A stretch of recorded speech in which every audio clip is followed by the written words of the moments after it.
The sun pressed low across the canyon rim, burning red through dust and wind as the girl stumbled forward, barefoot, wrists bound by a fraying hemp rope that scraped her raw with each step. Her dress, once a soft cornflower blue, now clung in patches of sweat and soil, torn at the knees, collar hanging off one shoulder like a threadbare flag. Behind her, the mule cart creaked with its empty barrels and half-drunk bottles. In front, 3 men rode with spit in their teeth and hunger in their eyes. They hadn't spoken to her since dawn. She preferred it that way. Words from them only cut deeper than the lashes they'd laid across her back 2 nights prior. The lead rider, Cobb, was the cruelest kind. Not loud, not drunk. Just quiet, like a man waiting for a snake to blink first. He'd sold her once already in a mining town and reclaimed her on a false debt. Now he was heading east. Apache Pass, he'd mumbled. Sell her to the warriors, let 'em carve their own lessons into her hide. Etta Grace Monroe, 18, once the baker's daughter, once promised to a carpenter boy who died of fever, kept her eyes low. Her tongue felt like salt. Her mouth held no words left worth saving.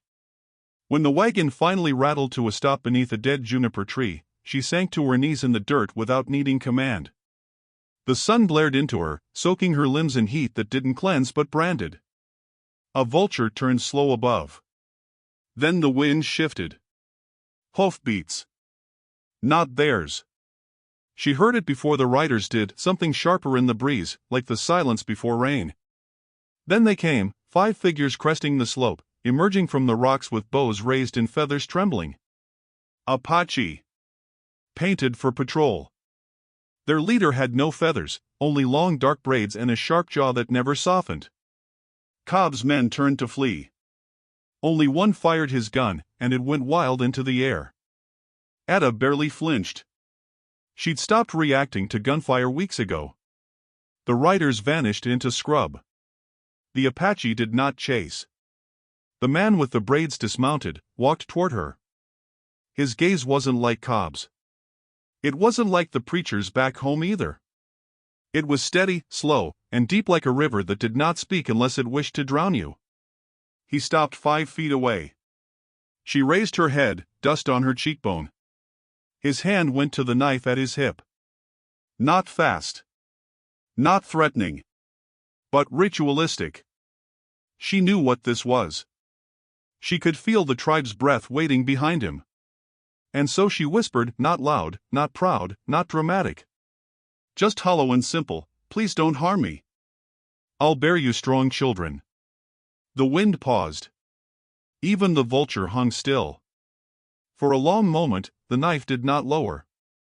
She didn't blink. She wouldn't give him the satisfaction of seeing her cry. Then something shifted, not in his stance, not in his eyes, but somewhere quieter. The knife fell back into its sheath. Behind him, murmurs began. A few sharp. One scornful. One amused. An older warrior spat into the dust. But the braided man remained still. Watching her. She could feel shame flood her bones, not because she'd begged, but because she'd meant it. It wasn't about children. It was about survival. She had nothing else to offer. No name that meant anything anymore. No home. No God that ever came when she screamed. He extended his hand, not to help her up, but to show her that she would walk. He would not drag her. Her knees shook as she rose. She expected a tether. A collar. A scoff. None came. Only silence. They walked. The Apache camp was an hour away, hidden between stone walls where the desert turned soft with brush and mesquite. She was placed at the edge, under a sun-baked tarp beside a cold fire pit. No one spoke to her. No one fed her. No one beat her either. She sat cross-legged, dust-streaked, arms wrapped tight around her belly like she could keep her insides from spilling out. She hadn't spoken her own name in 4 days. She wasn't sure she remembered how it sounded. That night, as coyotes howled distant lullabies, the braided man sat across from her near the fire. His face unreadable. He did not speak. He did not sleep. He simply watched. His silence wasn't cold, it was old. Like he knew the weight of many things he'd never been allowed to say. When the fire crackled and spit, she dared to speak. "What's your name?" No answer. Just wind. The others had one, though.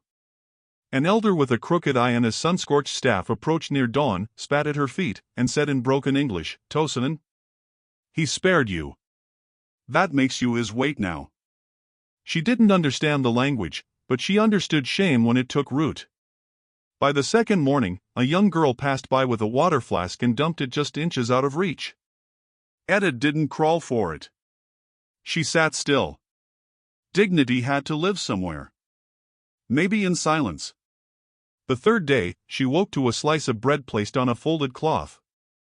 It was coarse, hard as wood, but she ate every bit. The bread was warm. That meant it wasn't left out long. That meant someone had walked it straight to her.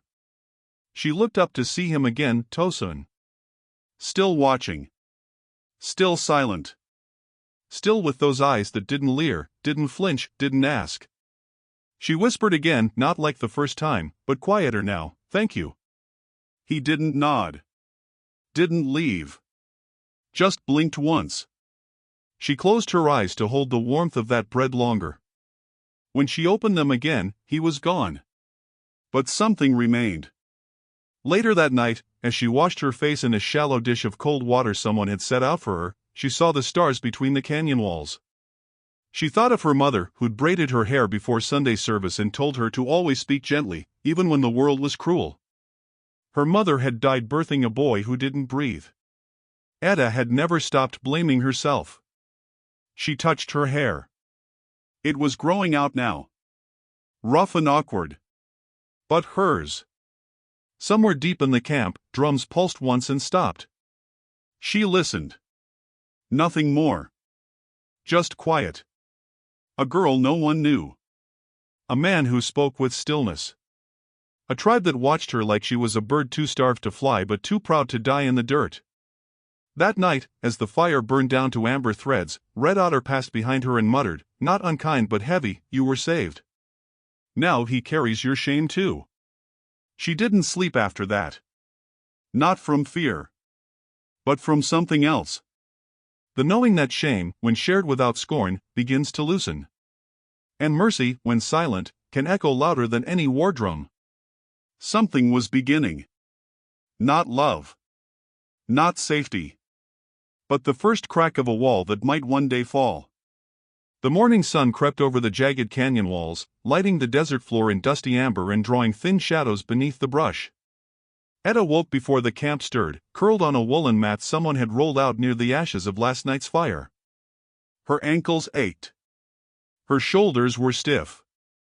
Yet something inside her had softened like the bruised skin of a fruit that, even after the fall, refused to rot. She sat up slowly, cradling her arms around herself. Her lips were parched, throat tight as sandpaper. A jug rested near the mat, clay, plain, unmarked. She stared at it for a long time, unsure whether it was meant for her. No one had said anything. No one had looked her way. It sat there like a test. She crawled toward it on her knees, each movement deliberate. She did not gulp. She did not steal. She sipped. The water was cool, sweet, clear. She felt it move down her throat like rain through a dry riverbed. Her eyes stung. Not from dust, but from the realization that someone had left it without demand, without price. It wasn't pity. It wasn't debt. It was mercy she hadn't earned. Across the clearing, Tosin sat with a flint knife and a slab of wood. He was carving something slow, methodical, not once looking up. But she knew it was him.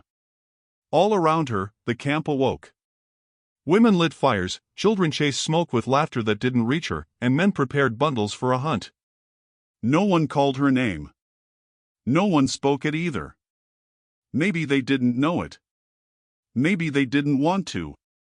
Maybe she didn't need it anymore. A girl not much older than Etta, with jet-black braids and a necklace of silver coins, walked past and whispered something in Apache.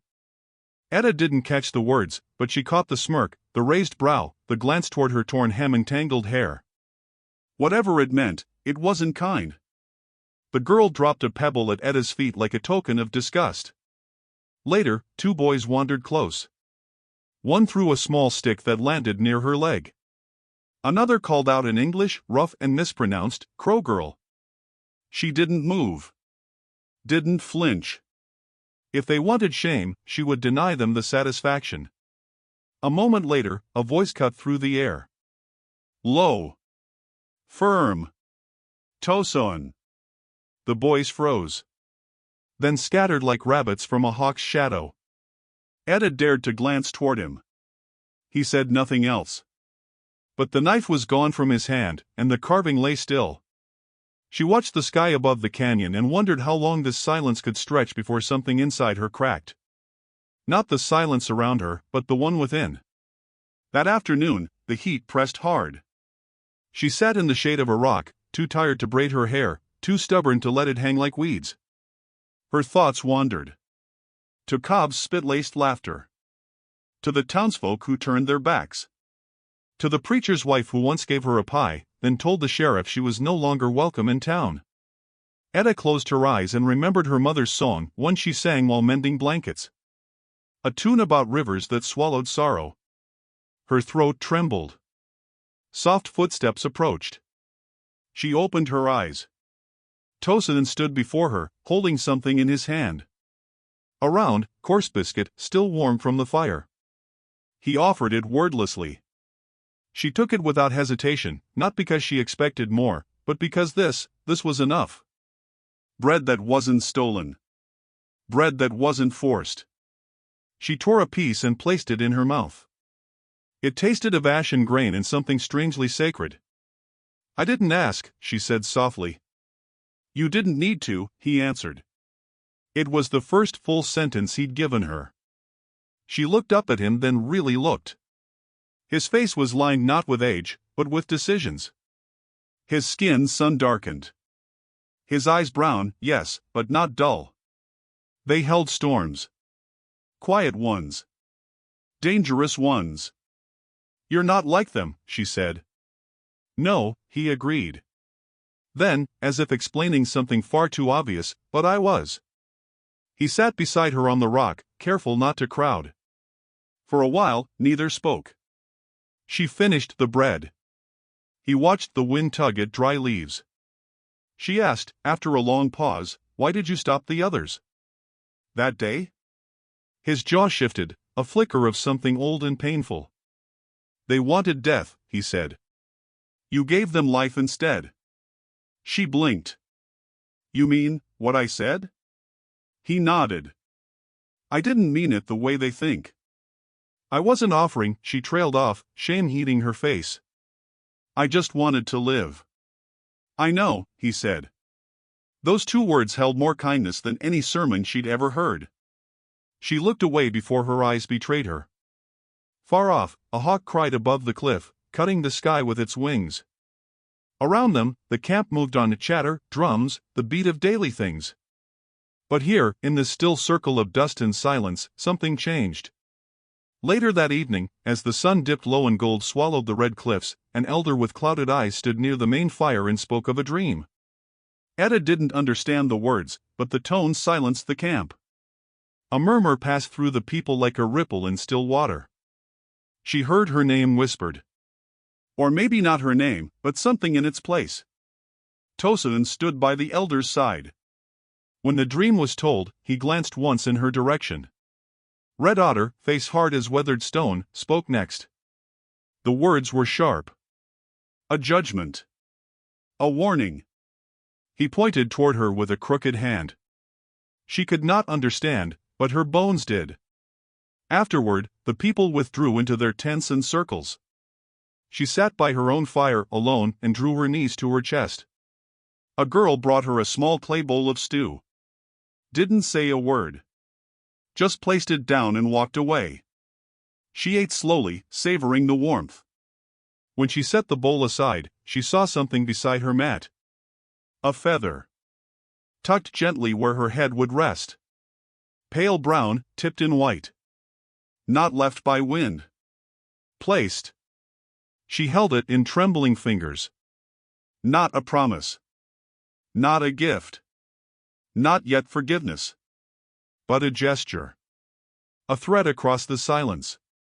Etta lay back beneath the stars, the feather pressed to her chest. Her breath slowed. Her eyes closed. That night, she did not dream of ropes or laughter that cut like blades. She dreamed of water that was offered without being asked. Of bread still warm. Of eyes that did not take, but saw. And though no one had spoken her name in days, for the first time, she did not feel nameless. Somewhere beneath the skin, something was mending. Quietly. Reluctantly. But real. A bead of rain slid down the edge of a clay pot and vanished into the dust before it ever reached the ground. It hadn't rained in weeks, only teased. The kind of cloud-laced promise that never fed roots, only hopes. Etta sat beneath the slope of a rock ledge, braiding strips of yucca fiber, fingers slow and practiced. Her hands, once soft from flour and stitches, had turned raw and sure. She didn't know when that had happened, only that the change felt earned. The sun pressed low again, peach gold against the canyon rim. The wind carried the smell of smoke from far-off cookfires, but none reached her. The camp had its circles, and she remained on the outside. Yet no longer feared. Just set apart like a shadow of someone useful, not quite trusted, not quite banished. She'd made herself useful. Without being asked, she swept ashes from fires each morning, gathered wood until her palms blistered, tended to a pup with a wounded paw who followed her now like she'd been born his mother. Still, no one called her name. Still, no one told her to stop. She had found a kind of rhythm in invisibility. That afternoon, Tosanen had returned from a 3-day hunt. He did not speak as he passed her tent, but left a strip of cured meat by the stone beside her bedroll. Not a gift. A gesture. The language they had built together was mostly gesture. She chewed it now, slow. Salt on her tongue. Warmth in her belly. Her thoughts wandered toward him more than they should. He had sat beside her yesterday with a bundle of juniper and explained, in quiet English, that the bark made good tea. For the sick, he said, tapping his chest. And those who remember pain in their sleep. She had asked, barely above a whisper, "Do you?" He did not answer. But he stayed until the sky turned indigo. Tonight, as the stars returned and campfires flickered like distant hearts, Etta hummed the old hymn her mother used to hum. A tune about finding one's way through briars. Her voice cracked halfway through. She let it. No one was listening except the little pup at her feet, his ears twitching in time with her breath. But someone was. Tosanen stepped from behind the post of a nearby hut, quiet as a drifting branch. He crouched beside her, one knee to the dirt, and laid something between them. A bead. Pale stone, carved with a sunburst. Worn smooth by thumb or memory. She reached for it gently. "It was my mother's," he said, not meeting her eyes. She hesitated. "Then why give it to me?" "I carved it," he replied. "But never gave it." She closed her fingers around it. The coolness of the bead seeped into her skin, as if holding more than stone. "I don't deserve this," she said. "I didn't say you did," he replied, voice like distant thunder. "I said I carved it." They sat in silence. In the quiet, the flicker of something not yet spoken hummed between them. Not a declaration. Not even understanding. But presence. A fire without smoke. A girl passed nearby and muttered something sharp in Apache.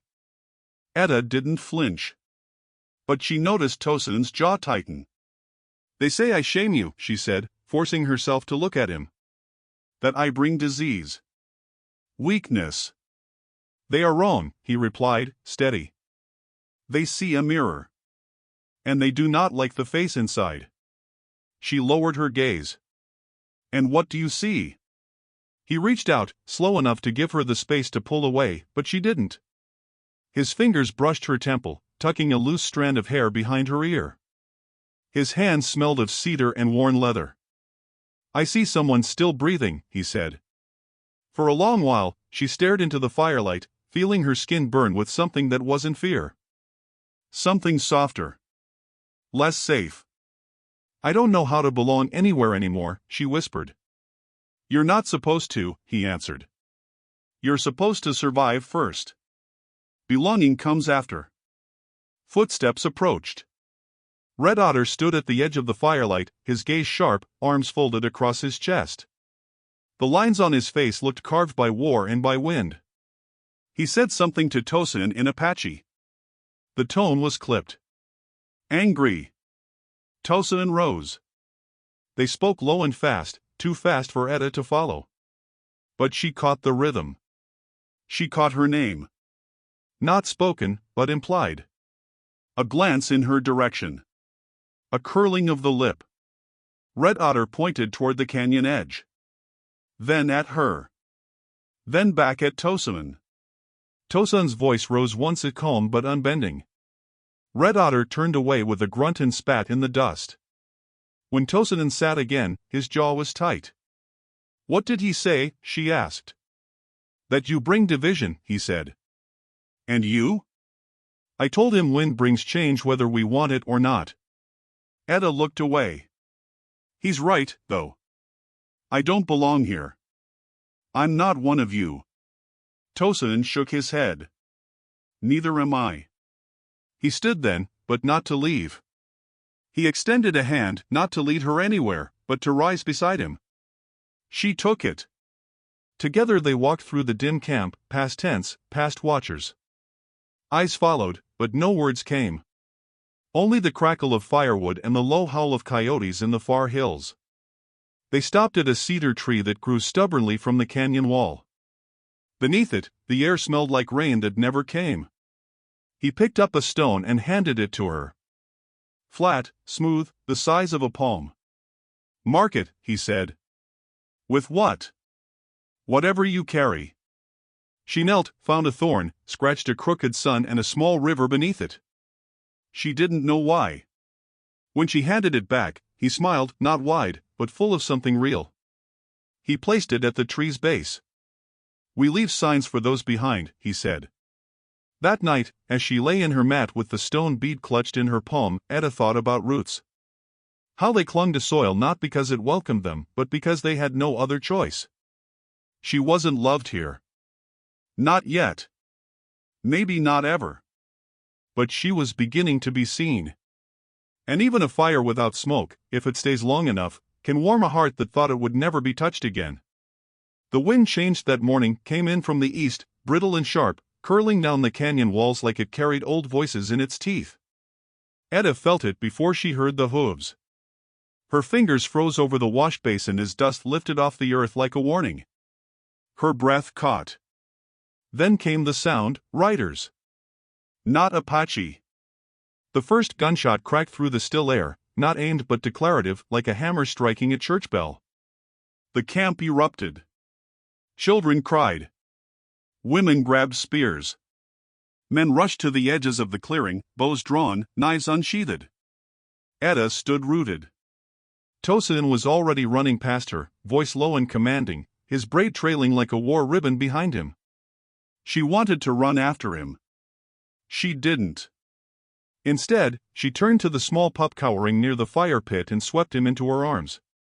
Her heart thudded like a drum underwater. At the canyon mouth, four riders approached, rifles across their saddles, the kind of posture that pretended peace but begged for blood. At their front, Marshal Deke Harmon pulled up his horse. Behind him rode a settler with a face too clean and too smug, one of Cobb's kin, she guessed. She tasted the iron of old wounds rise in her mouth. We're not here for trouble, Harmon called out. Just the girl. Tosin stepped forward, flanked by Red Otter and two others. His voice was steady as stone. She stays. She don't belong, the settler sneered. She's white. She's ours. She was taken. No one took her, Tosin replied. She's ruined, the settler spat. And your people don't want her either. Let's not make this messy. Behind them, one of the younger Apache warriors raised his bow. Red Otter growled a warning. The camp sat on a blade's edge. Then Etta stepped forward. She walked slowly, deliberately, her chin lifted, face bare, feet steady on the brittle earth. The wind played with the hem of her dress, lifting the dust around her like ashes from an old fire. Harmon narrowed his eyes. "Girl, come on now. You don't belong here. Let's take you home." She stopped 10 feet from them. "That's not my home." The settler barked a laugh. "It's the only place you ain't a stray dog." Tosin moved to her side, but she held up a hand to stop him. Not because she didn't need him, but because she had to do this on her own. Her voice was clear, but not loud.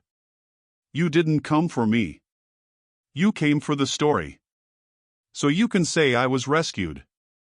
So you can spit my name back into the dust." Marshal Harmon glanced around the clearing. "You're scared. That's all. We can help." "No," she said. "You left me. All of you. When Cobb traded me, you all turned your eyes. You let it happen." Red Otter stepped forward now, knife drawn, but not in rage. It was ceremonial. He placed it between her and Tosin, blade resting in the dirt, handle toward the sky. He spoke in Apache, but his tone was grave, formal. Tosin responded, calmer, but firm. Etta turned to Tosin. "What's happening?" He met her eyes. "He says if I defend you, I take your name into mine. If I step back, you return to them." "And you?" "I asked him to let you decide." The knife gleamed softly, not as a threat, but a question. It sat between two names, hers and his. Between where she had been and where she might go. She knelt beside it. Her fingers hovered, then grasped the hilt. Slowly, with reverence, she lifted it and turned it, blade down, into the earth at her feet. "I am not a burden," she said, her voice steady. "And I do not belong to anyone." She looked toward Tosin. "But I choose to stay where I was seen." Silence blanketed the canyon. Red Otter didn't speak, only gave a long look at Tosin and turned away. One of the riders raised his rifle, jaw clenched. "Marshal?" But Harmon held up a hand. Something in his face had shifted, less righteous, more cautious. "She's made her choice," he muttered. "Let's go." The settler protested. She's been shamed. She's white." Harmon turned his horse. "She's none of our concern anymore." And just like that, they rode out. Dust swallowed them. Their shadows vanished first. Etta didn't rise. Not right away. She sat there, hands on her knees, heart pounding with a strange, slow thunder. When she finally looked up, Tosin knelt beside her. He didn't touch her. Didn't smile. Only asked, "Are you afraid?" "Yes," she whispered. "But less than I was." That night, the fires burned brighter. Still not for her. But not in spite of her either. One of the elders passed her a cup of broth. A boy brought her a woven shawl without speaking. And Tosin sat beside her for hours, silent, carving a second bead with a new pattern. He didn't offer it yet. But he didn't hide it either. She watched the stars. She thought of names. Not the ones given or taken, but the ones earned in the quiet, when no one is watching. And though the wind still held the scent of old blood and the threat of harder days, Etta wrapped the shawl around her shoulders and closed her eyes. There are moments in a life when everything shifts, not with a scream or a kiss, but with a gesture. A knife turned downward. A step taken forward. A voice no longer shaking. She had not won. She had not healed. But she had chosen. And that, in this land of dust and silence, was everything. The wind returned at dawn, not harsh this time, but warm and restless, carrying the scent of mesquite smoke, damp stone, and something older, like cedar shavings and flint dust. It wound through the canyon like it knew every name that had ever been spoken here, and everyone that had never been allowed to exist. Etta stepped out of her tent into its breath, her hair loose now, no longer hiding the pale scar near her ear. Her hands were stained with dye from the night before she'd been helping an elder press purple into strips of deer hide. No one had asked her to. But no one had stopped her either. Across the camp, Tosin stood beside a mound of firewood, speaking low to two younger hunters. His sleeves were rolled back, sun catching the beadwork along his wrists. When his eyes found hers, he didn't smile. He just nodded once, firm and soft at once. The nod of someone who'd come to trust the shape of her. Red Otter, watching from beneath the council tree, spit into the dirt but said nothing. His gaze lingered longer than usual. Etta didn't look away. She moved through the camp with quiet purpose now. Not invisible. Not yet fully welcome. But part of the rhythm. Women handed her things without ceremony.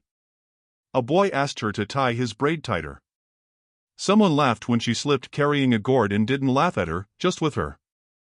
There were cracks in the wall, and the light was beginning to pour through. That evening, the sky broke open in gold sun pouring through the mouth of the canyon like a blessing, and the tribe gathered around the main fire to prepare for the long night. Word had arrived, a rival band, lean from drought and desperate for meat, had taken to raiding nearby hunting grounds. They would come through this canyon if turned back elsewhere. Red Otter stood with arms folded as Tosin detailed where the scouts would go, who would watch the pass, how the women and children would be moved to shelter beneath the rock basin. I will stay, Etta said, voice calm, almost casual. The silence that followed was absolute. A few women exchanged startled glances. A boy dropped a stone from his hand. Red Otter turned his full weight toward her. You are not warrior. I never claimed to be, she answered. But I know how to hold a spear. And I know how to keep children calm in small spaces. I've done both. Red Otter took a slow step forward. If you die here, you do not rise again in our memory. You are not one of us. She met his gaze. If I leave them, I do not rise in my own. A long breath passed. And then, to everyone's quiet surprise, Red Otter gave the smallest of nods. Not agreement. But permission. That night, under stars strung like beads across the sky, she sat beside Tosin as he sharpened his knife. You should be with the others, he said without looking up. I am, she replied. He paused. You know what comes. Raiders do not talk. Neither do I, she said, and smiled. He stopped his sharpening.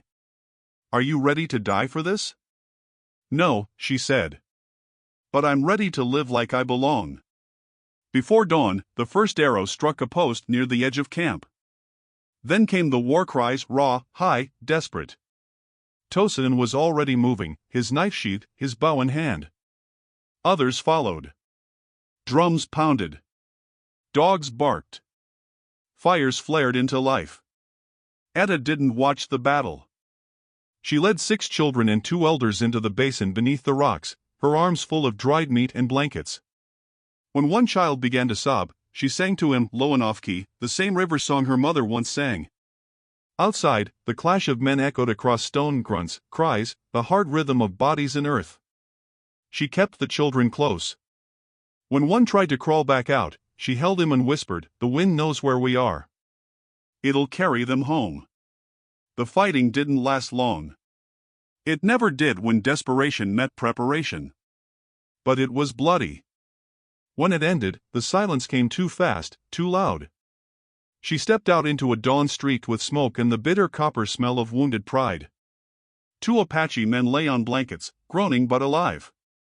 One raider, young, maybe 16, lay still beneath a blood-soaked cloth. And there, just beyond the fire circle, was Tosin. He stood with blood on his arm, knife in one hand, bow slung across his back. His eyes met hers, not like a man checking on the helpless, but like someone anchoring themselves in something certain. You're hurt, she said, crossing to him. He looked down. Not deep. She reached for his arm. He let her. Her fingers pressed gently around the wound, wrapped it with a cloth torn from her own sleeve. I said I'd stay, she whispered. He nodded. I knew you would. The others watched. Red Otter among them. A quiet passed over the camp, the kind that came not from fear but from reckoning. She turned to them all. "I came here broken," she said. "But I bled for this ground. I bled for your children. You don't have to accept me. But you cannot say I stood behind."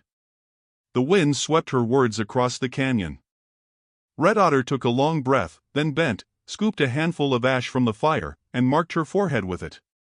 He said a word Etta did not know, but felt deep in her ribs.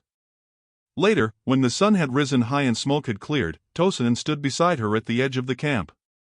In his hand was a carved token, a small wooden bead marked with 2 sunbursts. He pressed it into her palm. "Your name now," he said softly. "Etta Wayne. It means the one who stayed." She clutched the bead. "And you?" she asked. He smiled then, faint but sure. "Tosin. It means the one who watches. But I think it may change soon." She laughed, a sound that came easier now. And when she stepped forward, the wind rose again, playful and fierce, like it had been waiting for this. It carried her name across the stone. Not the name she'd been given, but the one she'd earned. And somewhere deep inside her, a girl who once knelt in dirt and begged for mercy now stood tall, not because she was claimed, but because she had chosen where to stand. Sometimes the world does not give you a name. Sometimes the wind gives it back. And when it does, you hold it in your chest like a song no one can take.